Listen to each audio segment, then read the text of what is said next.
scary story time while I make blue ocean slime. Okay, haunted house edition. Yeah, I made 3 slimes out of this one slime tube. Y'all get your money's worth in. What? Let it drain. Yep. I'm gonna wait. Okay, y'all. So when I stayed in New York, I'm very convinced that house was a freaking portal to the upside down or something. Okay, let me stop. But yeah, no, like y'all, I seen so many ghosts or whatever I seen up in that house. It's just crazy, uncanny.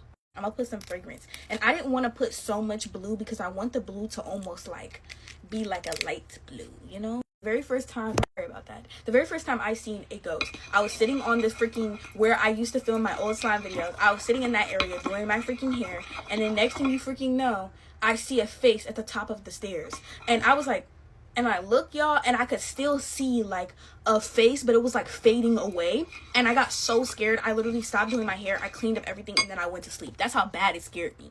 I'm gonna put the rest of the fruit in this slime. Maybe not the rest, just that's enough. That's enough. Yeah, y'all told me, wait, I want to say something. Thank you to the people who told me that Elmer's glue switched up their little formula and I could only activate it to other Elmer's glue products, because they real ghetto for that. Anyways, so the next thing that I had seen, I was what, 17, maybe going on 18. I remember I literally was sitting down on the couch. I watched my auntie go from one room to the freaking next, right? And so I was like, oh, let me go talk to my auntie. And she was like, I watched her go to the kitchen, right? I go into the kitchen, right? I even hear movement in the kitchen. I go into the freaking kitchen, nobody's in there. And so I go into the room where my auntie is at, and I was like, yo, like, were you just in the kitchen? And she said, girl, I've been laying down this whole time. What are you talking about? I need to go. And that was a common occurrence where you would see someone that looked exactly like you or someone that you know walk into one room and then no one would be in there. That was like a really common experience. This slime is gonna be so pretty when it's like clear.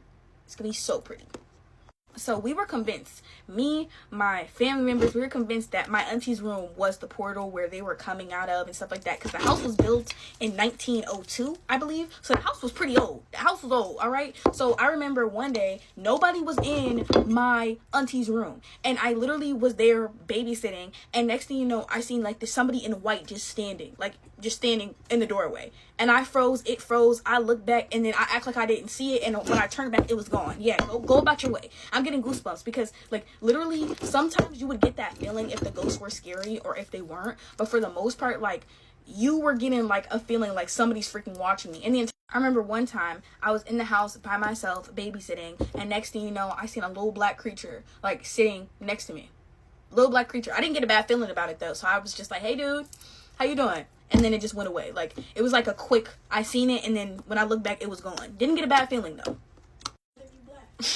Remainder of this video, oh my freaking gosh. The remainder of this video has to be filmed with no light because my iPad died. I will never forget that black creature, not the one that I was sitting on the couch next to, but the one that appeared underneath me. I tell this story every single time I talk about my scary story times, because y'all, I never felt a feeling like that when I seen like something that wasn't in this world anymore. Never.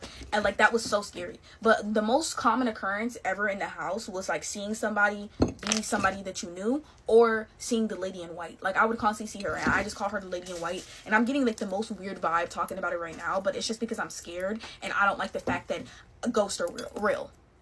So that's the end. Bye guys. I got a DM from a guy who says, I experienced something haunting. I never tell anyone because I don't want to be labeled as crazy, but if you promise to keep me anonymous, you can share my story.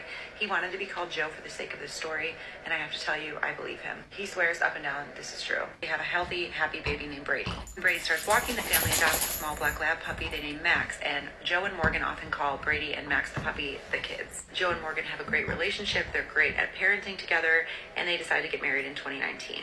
A year later, Morgan's pregnant again, and they have a healthy, happy baby girl they name Michaela. Michaela is born with a lot of brown hair, brown eyes, and she's just a really sunny little happy baby. One day in August of 2022, Joe wakes up really, really early to go fishing with his buddy Kyle from work. He packs up his truck around 3 a.m. and they are on the water by 3:45 a.m. This is the lake that Joe and Kyle fished often. 3 a.m. and they're packing up their respective trucks in the parking lot. They drove separate. Kyle finishes packing up his truck. He drives off. Joe waves. Joe says there were other cars in the parking lot, but nobody that he could see. After he's done packing up his truck, he's about to get in the cab, and he looks up and sees strange lights in the sky. He described them as if the northern lights were in Colorado. They're like beautiful reds and pinks and blues and yellows as far as the eye can see over the lake. Joe gets in his truck, and he's watching the lights for about 20 minutes. He figures it's some strange celestial or solar event, and he's just admiring it. The lights fade, and he drives home. He pulls up to the house, he gets out, he goes in, and Morgan is furious, and she's like, "Where have you been all day?" Joe's like, "What are you talking about? I was fishing." He left before she was awake. She's like, "No, I've been trying to get a hold of you all day, and you haven't answered any of my calls or texts." And he looks down and realizes his phone's dead. He powers up his phone. He does realize that he has a ton of missed calls and texts from Morgan, and it's 2 p.m. Somehow he has lost 4 hours from his life. The lake where he was fishing was about 20 minutes, and he said he couldn't have watched the lights for longer than 20 minutes. He apologizes to Morgan. He's like, "I must have dozed off," and she's like, "It's fine, whatever." He's like, "Where are the kids?" She's like, "They're napping." He's laying on the floor. He's like, "Where's Michaela?" And she's like, "Who?" Joe laughs, and he's like, "No, she's still asleep." And Morgan's like, "What are you talking about? Who is Michaela?" And Joe says he started feeling this immense sense of dread. He runs into Michaela's room, and it's not Michaela's room. It's the office it was before Michaela was born. He says he woke up in a reality where Michaela doesn't exist, but he has real memories from the 2 years she was alive. For example, they took a family trip to Utah right after Michaela was born. She was a newborn. She screamed the whole ride. He took a ton of photos, but when Joe looks at the family photo album, Michaela's not in the photo. He remembers her baby shower. He remembers her baptism. Everyone else has convinced him that he dreamed her. Joe says the only other story he can find similar to his is the Reddit lamp story. If you don't know what that is, look that up. The only difference of his story and that story is there was no accident. There was nothing that could have caused him to hallucinate her existence besides the lights he saw. Although he wanted to be anonymous, Joe did ask me if I made this video to ask if anyone else saw those lights over a Colorado lake in August of 2022, if anyone has experienced anything like this, and if not, what anyone thinks that could have potentially happened. Joe says, although there's no evidence that Michaela ever existed, he feels a void in his heart and he thinks about her every single day. Yeah, this is alien abduction, scrambled the memory specific, not the brain, but the memory specific was scrambled. And so it's there's confusion on lifetimes. It's a past life. It feels like it was either the most recent past life or there was the lifetime with Michaela, another life, this life. And the memory is scrambled. What I'd like to know is if he's had any more experiences since then, if he has had any more weird dreams or actual memory of abduction. This will help piece things together. It may also help the loss he's feeling for Michaela, so it can be sort of put back to where it was. And if he'd like to reach out to me, I can help him more with it. So at least it may help ease the grief and the loss he's feeling with Michaela, who did exist at one point in another lifetime, just not in this one. And unfortunately, we want to also, if he's having continued abductions or they're continuing to sort of deal with him, we want to stop that so his body is left alone. I encountered the most scariest thing in senior high school because I had a gift of seeing. Keep me anonymous. It was a very long time ago. It was a scary thing that really got to me. I come from a religious background. My father is a pastor and my mom is a prayer warrior. I began to notice my gift when I was in class 4. I could see things beyond the physical aspect of life. My parents knew about it and said I was chosen. Well, I believed it until I entered senior high school. For some reasons, I wouldn't mention the school, but it's in Tema. The first day I entered the school, I actually didn't feel anything unusual. Everything was fine. On my first day, I met a new student and we clicked immediately. My mom placed me in the care of our house mistress and said if I needed to contact home, I should go to her. Rami, life in school away from home was different. I was learning to fit in. There was one sister ahead of me that didn't like me for no particular reason. She and her 2 notorious friends always found a way to pick on me. When I inquired further about them, I was told their leader was sick and had gone home on a sick leave. They were my seniors. They didn't miss any chance to bully me. They would collect refuse and keep the bin on my bed, and I get punished during inspection. I couldn't report them because I had no proof and I was a fresher who didn't want to start trouble. This is where it gets scary. One day we went for dining, and at the far end, I saw a student serving food with her legs. I shouted because it was my immediate reaction. She turned to look at me and continued serving the other students like nobody's business. Let me explain. In my school, when the pantries are placed on the table, one student will have to serve to prevent disorganization. Back to the story. When I saw that, I began praying and told one of the students that I needed to go use the bathroom. I stayed in a bathroom for a long time and continued praying under my breath. For all the years I have seen beyond the physical, I have never seen anything this scary and hideous. The fact that some students don't pray before eating started running through my mind. Then, out of nowhere, the student I saw came to the washroom. Her first question was, "What was the meaning of that? What did you see?" I stammered and said I didn't see anything. I'm getting goosebumps, guys.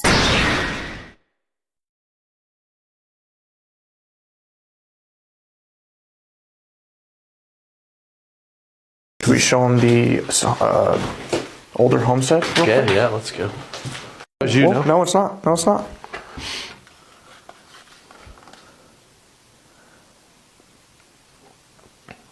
Was that you?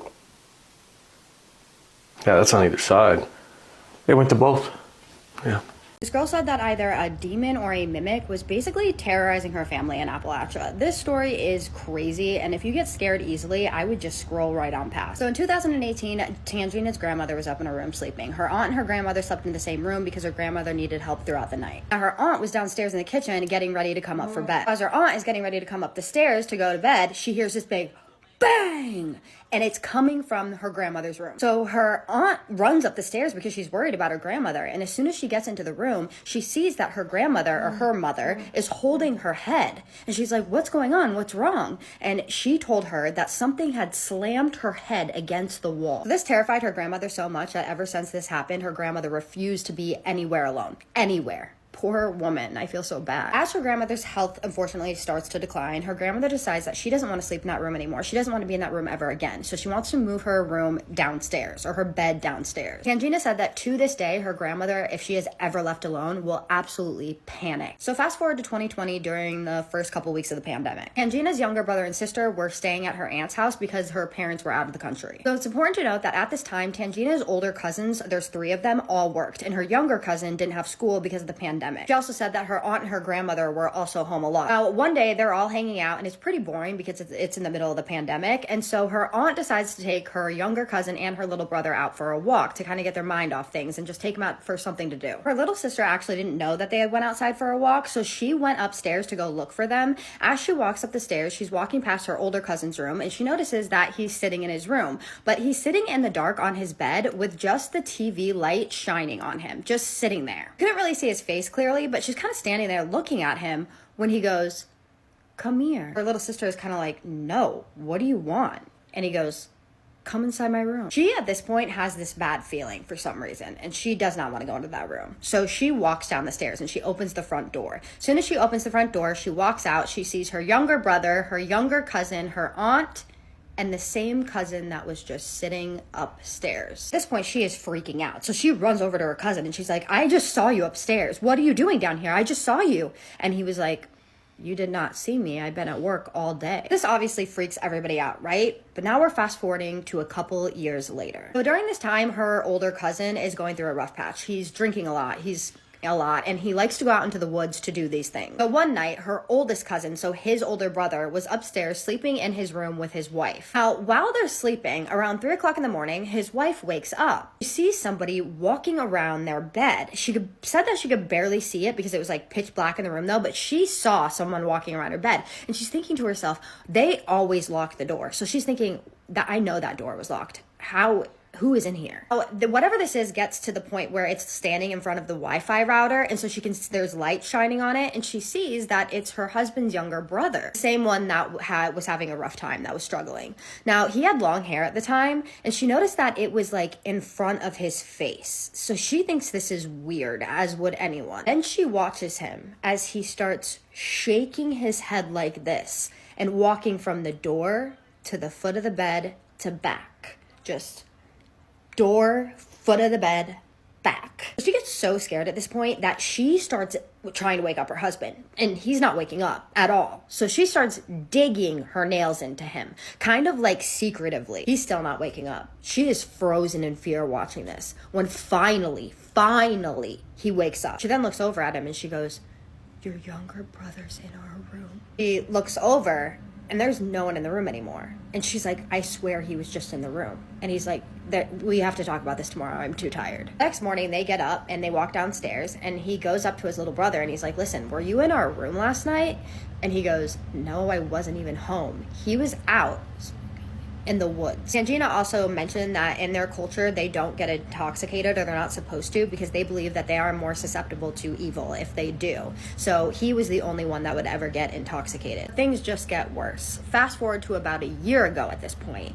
Her cousin's wife is doing laundry downstairs in the basement. It's important to note that there are two big fridges in the basement. Top of the fridge is their laundry products. So her cousin's wife is doing laundry and she reaches for the detergent pods on top of the fridge. But as soon as she reaches for it, the box just slides back. At this point, she's like, okay, my mind is playing tricks on me. So she reaches up for it again and slides back again. At this point, she's getting annoyed. So she jumps up, goes to reach for it, and the box just slides all the way back aggressively. Hits the wall, falls behind the fridge. At this point, she's like, nope, and she runs upstairs. This next part, I think, is the scariest part of the story. So her cousin works really late at night, her oldest cousin, and he's coming back from work at this point, and he is absolutely starving. So he wants to go downstairs in the basement to get something out of the fridge. He's a tall guy, so when he has to look into the fridge, he has to hunch over pretty far. And at this point, he's hunched over looking into the fridge, and he feels this weird feeling, like something is behind him, watching him. So he slowly turns his head, and what he saw absolutely horrified him. Standing right in front of him is a girl with a white dress on, long black hair.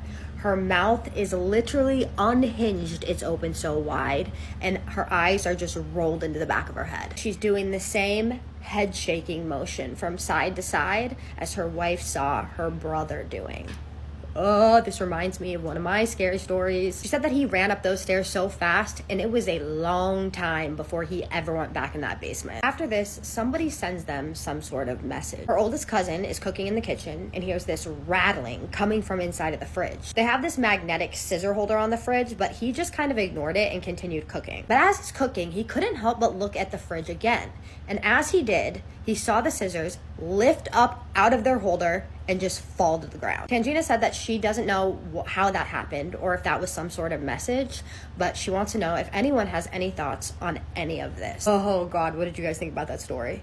I cannot. The head shaking thing, if you guys had watched my content, you know my story about the head shaking woman that I saw when I was younger, and it just freaks me out so bad to think about it. Whatever this was not good. I personally don't think that it was a mimic. I actually think that it was a demon. That's what it sounds like to me. This sounds demonic to me. This sounds like whatever this was truly trying to scare the ever-loving shit out of them. Do you guys think this was all one entity, or do you think it was multiple? That's kind of one of the questions that I have.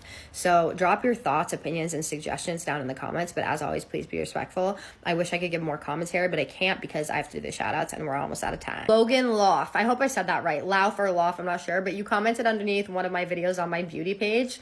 And I was like, and you said I was your favorite storyteller. And I was like, oh my God, that's the best ever. Thank you so much. I love that I'm your favorite. That means so much to me. And yes, I do have that page. That is my work page. So just take that with a grain of salt. But I thank you so much for being a part of my community. Thank you so much for commenting on that video and just showing a little bit of support. I really appreciated that. And thank you for saying that I was your favorite. I love that so much. I hope you know how much I appreciate you as an individual so much. I love you, girl. HLKNI. I hope you see this because I'm not going to be able able to tag you because your account is private. But thank you so much. You said that I was your favorite spooky storyteller also, and that means so much to me. You have no idea. I feel so blessed when people say that. I feel so lucky to be anyone's favorite. Like, it's still so weird to me. So thank you so much. It means so much to me. Thank you for being a part of my community. Thank you for commenting and telling me that. Thank you for being kind. Thank you for just being here and supporting me. I hope you know how much I truly appreciate you as an individual. I love you, girl. And thank you so much to both of you for being spooky babies. I hope you guys liked tonight's story. I did not censor myself at all. Now with that being said, my name is Kaisa and I tell your paranormal experiences on here or ones that you recommend to me every single night. So if you're into that, hit that follow button. I just need you to do 3 things for me. What are those? Keep sending me your scary stories. Have a safe night. And what's the third one? Say it with me. Have a spooky night. Love you so much, my spooky babies. I'll see you in the next one. Spooky kisses and haunted hugs. Did any of you have this type of like Barbie head that you can style growing up? If you have one, or maybe your kid has one now, yeah, don't listen to this story. So this happened back in the 80s when this lady was a little girl. She was the only girl in the family. She had 2 older brothers. She mentions how her bedroom was right across from her brother's bedroom, so the doors faced each other. Her brothers did share a room while she had her own bedroom. Also, it's important to mention that the bedrooms didn't have doors. What they would do is put curtains where the door should be. I remember having a curtain on my door once, but that was only because my mom took the door. She took the door to my room. Anyway, she played with this doll head so much that every night when she would go to bed, her mom would pick up that doll head and put it on top of her dresser so that she doesn't play with it all night in bed. So there was one night when the younger brother woke everybody up in that household because he was crying uncontrollably. Obviously, the parents were worried. They ran straight to the bedroom, and when they got there, they asked him what was wrong, why is he crying? And he told them that when he was laying in bed trying to go to sleep, he saw when that Barbie head peeked into his bed. Why did I get chills? The Barbie head peeked into his bedroom from the sister's room. He described it almost as if somebody was holding that Barbie head and just inclined it this way. So I guess like literally, I can't even do the motion. I just scared myself. Anyway, he described it as if like somebody had grabbed that head and inclined it this way, so it looked like it was peeking, which obviously is impossible for that doll to do because it would have fallen. It's only like a head. As he's crying, he's like, she was staring at me almost like she knew I was awake, and she peeked into the room. And it was basically impossible for someone to have hidden behind that Barbie to incline her, because again, she was up against that dresser. Even if it was a little sister, she would have been visible from his bedroom. And to no one's surprise, the parents did not believe him. His older brother that also slept in that bedroom did not believe him either. However, with time, that older brother started to believe because some weird shit happened to him as well. So there was one night where the older brother couldn't fall asleep, and something just told him to look towards his little sister's door. He saw the same thing that his brother claimed to have seen, which is that doll head kind of, inclined looking towards the bedroom. But it wasn't just that. It was not just that. He stared back at her because he wanted to make sure, like, is somebody holding her? Is she really moving? Is it me? And when he is staring at this Barbie's head, he said that the Barbie started making faces at him. He described it as like mocking faces, that like sticking her tongue out at him and doing like silly faces. Bro, that would have scared the I wake up, I turn, I look at my Barbie. The Barbie's like, that's the only thing I could think of. What other faces could she have done? What other faces? That would have scared me. That would have been it. Now that I think of it, that bitch has no arms. You have no arms, bitch. I'm gonna fuck you up. Okay, 34-year-old Letty would have fucked her up, but like 12-year-old Letty would have been dying of a heart attack. He also mentions how her mouth would move in like weird angles, almost as if she was trying to say something to him. And by that point, the little brother had also seen those facial expressions that Barbie was making as well. And of course, the older brother went and told his parents. He wanted to tell them that the little brother was not lying. He also saw that doll moving and making facial expressions, and of course, they didn't believe them. On the contrary, they got in trouble for making these things up. They basically told them, you better not come to us and tell us that the Barbie's moving again or you'll be in big trouble. What's the punishment? I get to sleep in the room with you? Okay, bitch, punish me.